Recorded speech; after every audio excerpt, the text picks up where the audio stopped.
I, male 20, and my brother Maurice, 22, are in charge of my grandmother's estate. She left us everything and we're also organising the funeral. When I was 14, my mother married Jacques. He also has a son Henri, now 19. Henri was always a little idiot, especially because Jacques spoiled him endlessly and Henri would take every advantage. If myself or Maurice had something he wanted, he'd go to Jacques and then before long it would belong to Henri. My mother had no spine when it came to standing up to Jacques and Henri knew it. The big turning point when Henri complained that my grandparents gave Maurice and me better presents than him, which they did. They still got him something, but less and not as nice. Jacques went to my mother and my mother went to my grandfather and said that unless they can treat Henri as a full grandchild, they won't have contact with us. My grandfather was a good man but stubborn as a mule, so he wasn't going to let anybody boss him around. He despised Jacques and also thought Henri was a spoiled little idiot. He said Henri is not his grandson and that he's never going to regard him as such. He will treat him respectfully, but it's not his grandson. So my mother cut us off from our grandparents. Maurice and I secretly kept in contact with our grandparents until we moved out. Maurice moved to Strasbourg to live with them when he was old enough. I now live in Nantes while I go to university. Both of us have very little contact with our mother. However, during the global issue, my grandfather died. Sadly, I never got to see him again, my mother not allowing it. My grandmother told my mother that she broke my grandfather's heart by taking her grandson, me, away from her father to please her crappy ogre of a husband and his crappy runt of a child. My mother was unwelcome at the funeral unless she was coming to apologise to her father before he went to ground, and she better not dare bring Jacques and Henri. My mother hung up the phone and they never spoke again. My grandmother never forgave my mother for this. Then, last week, our grandmother passed. My mother heard about it and said she was coming to Strasbourg to manage the estate. Maurice told her that the estate had nothing to do with her, it was left solely to him and me and she has no part. We could tell she was fuming, but held it in. Then she asked about the funeral and I told her I didn't think it appropriate for her to come. She parted ways with my grandmother in life, so it's inappropriate for her to be standing there for her now that she's gone. My mother said she wanted to make things right. I said, fine, I do know one way where I think our grandparents would welcome her onto my grandfather's terms. If she was coming to apologise, she couldn't bring her ogre of a husband and his goblin child. She started cursing us, we cursed her back and blocked her. Not the idiot. One of the first things she said was that she was coming down to manage the estate. Then she asked about the funeral. That is very telling. And her comment about wanting to come and make it right? With who? She had ample time to make things right when her parents were alive and she didn't. She can't make things right with her parents if both of her parents are gone. Exactly. Manage the estate. With a moving truck, maybe. It was so cruel of your mother to keep you from getting to see your grandparents for so long. I can understand how it would take a long time, if ever, for you to forgive her. Shifty ogre of a husband and his crappy runt of a child. Your grandmother had a way with words. I'd change the keys to the house and any real estate. Make sure you line up the financial assets before the funeral. Delay it if you have to forestall your mother. Once she takes the assets, it can be hard to get them back. One of my uncle's estates was auctioned off like that. It was one of the most infuriating experiences of my life. We had to bid against random people to get a few sentimental items. I disagree, everyone's the idiot here. Put simply, the grandparents are idiots for treating a stepchild as not theirs at all. It's their choice to treat them worse, but it's also the mom's choice to say, if you don't accept my stepchild, then I don't want to deal with you. And we all know that if the story was that, you would all hate the grandparents. Put simply, nobody comes out here clean. Grandparents treat their stepchild worse than their bio children to their faces. Parents ban their children from seeing their grandparents.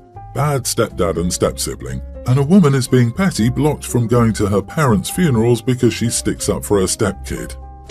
I, female 25, am getting married to my fiancé Jack, male 26, next year. His mom is excited about the wedding and has been very involved. I'm currently looking for a wedding dress and my future mother-in-law insisted on looking with me. I had no issue with that until recently when we went shopping and she kept criticising every dress I tried on and kept saying things like, no, that's not for us and we can do better. I was getting irritated but kept it inside to not cause any drama. At some point I tried on a dress and immediately fell in love. I looked at the saleswoman and told her it was the one that I wanted. My future mother-in-law did not agree and was like, are you kidding? I don't want that one, she's not pretty.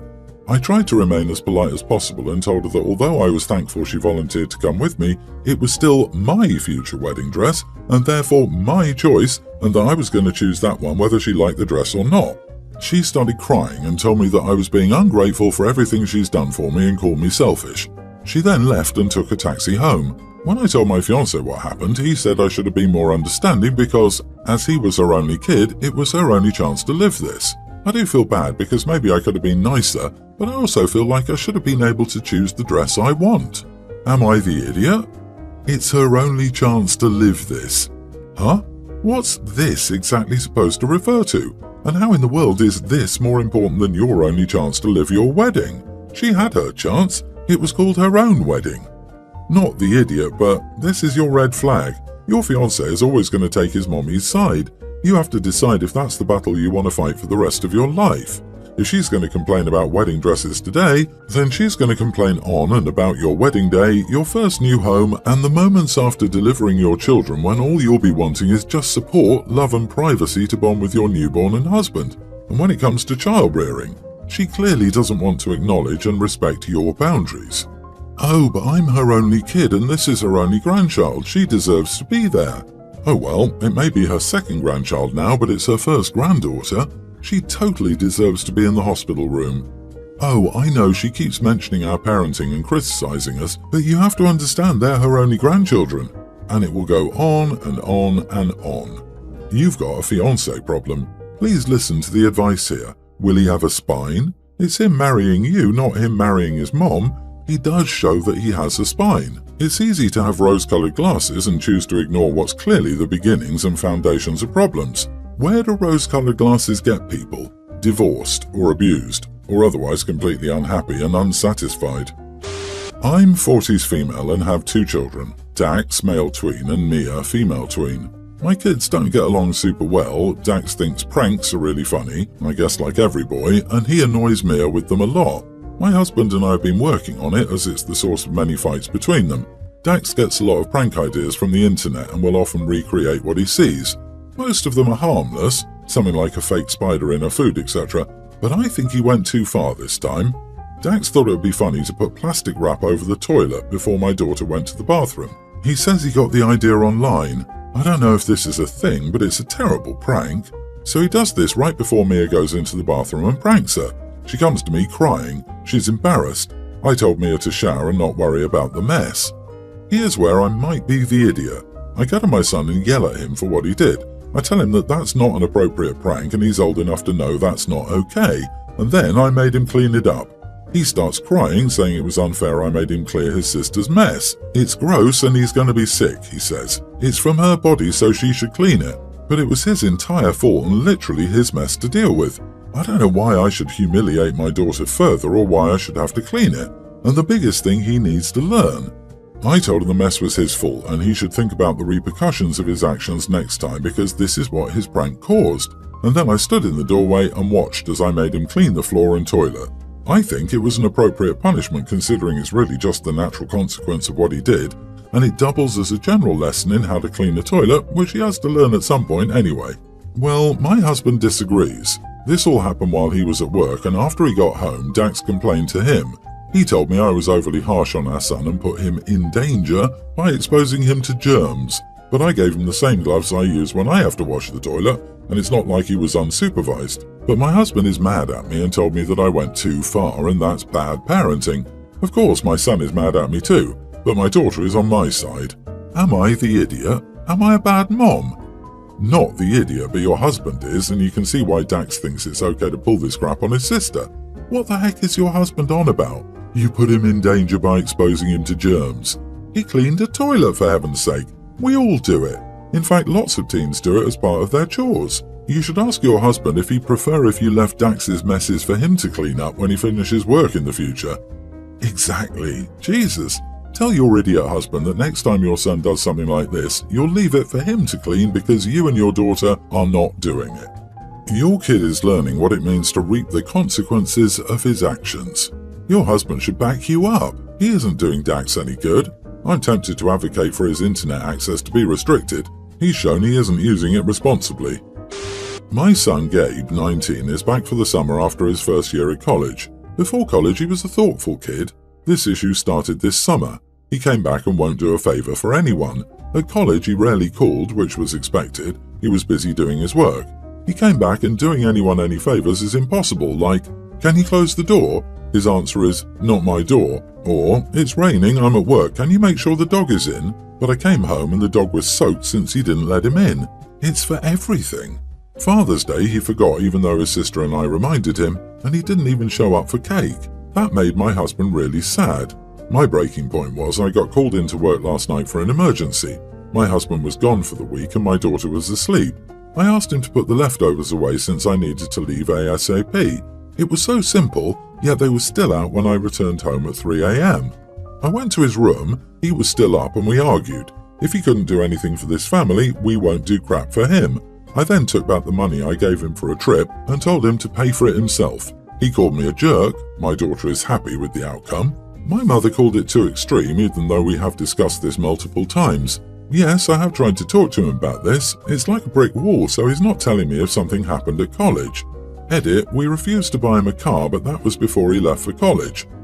OMG, you didn't buy him a car. You are so cruel, so heartless. This is it, something happened. Not the idiot, he's being a selfish brat and he needs to get out of that. All of your requests were reasonable for someone living under your roof. It's not like you asked him for a damn kidney. Keeping a house a home involves everyone living there, and if he's not willing to do his part, he can always live somewhere else for the summer. Tell your son he's an adult, and adults must contribute to get things. If he wants to act like a child, you'll treat him like one. I would have done the exact same thing in your situation.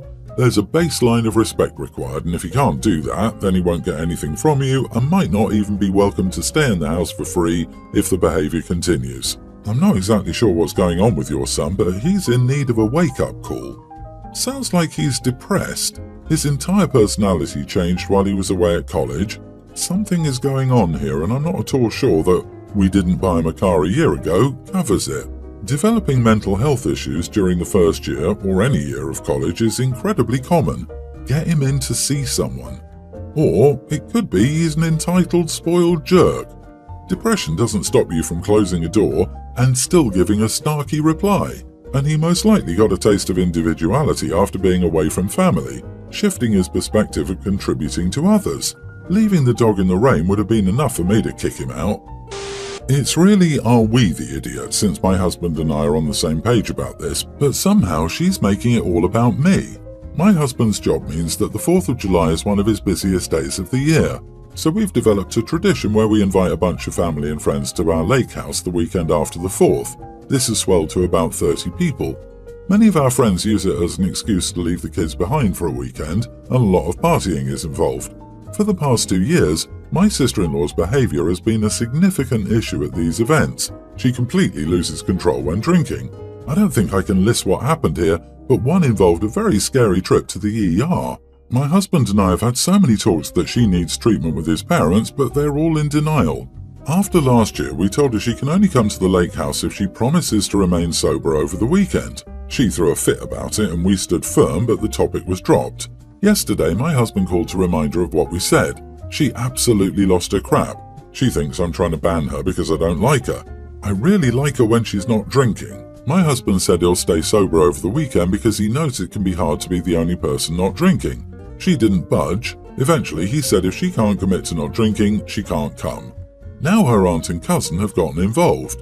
They messaged me and said to let her come and they'll watch her the whole weekend to make sure she's okay. I said no dice. Then they started trying to say that I was bullying her. This is a 30-year-old woman. She's had such a hard time recently. She can't be the only one in the family not invited. It would break her heart, etc. I said she was invited. She just can't be drinking because it's not safe. They said that's not fair to her, and if she can't drink, no one should be, but I said no, but if they wanted to plan a sober weekend next month, that might be a good idea. They brushed off the idea because they're actually not interested in the sober weekend. Now my husband's parents are getting involved, and it's turning into this huge drama. So, am I the idiot for not letting my husband's sister come to the lake this year? Not the idiot. Firstly, your lake house, your rules. Secondly, this isn't coming from you, it's clearly a joint decision. Yet you're getting the flack. Your husband needs to make it very clear to his family that he is as much responsible for and committed to this restriction on her invitation as you are. It's not acceptable to have his family blame you and hassle you about it. Your husband's already being more than generous by agreeing not to drink too, so his sister isn't the only one not doing so.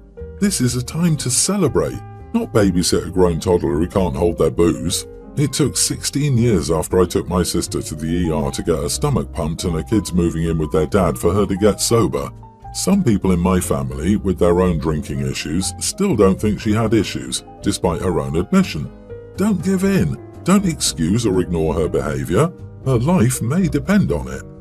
I have the nuclear option in this case. Be really fun. Tell everyone that because of her last ER trip and refusal to stay sober, it's going to be a sober party. Watch how many people go after her instead. I also think that since it's your husband's family, you should hand him the phone every time they call to scold you. Girl, sister-in-law needs professional help, not your party.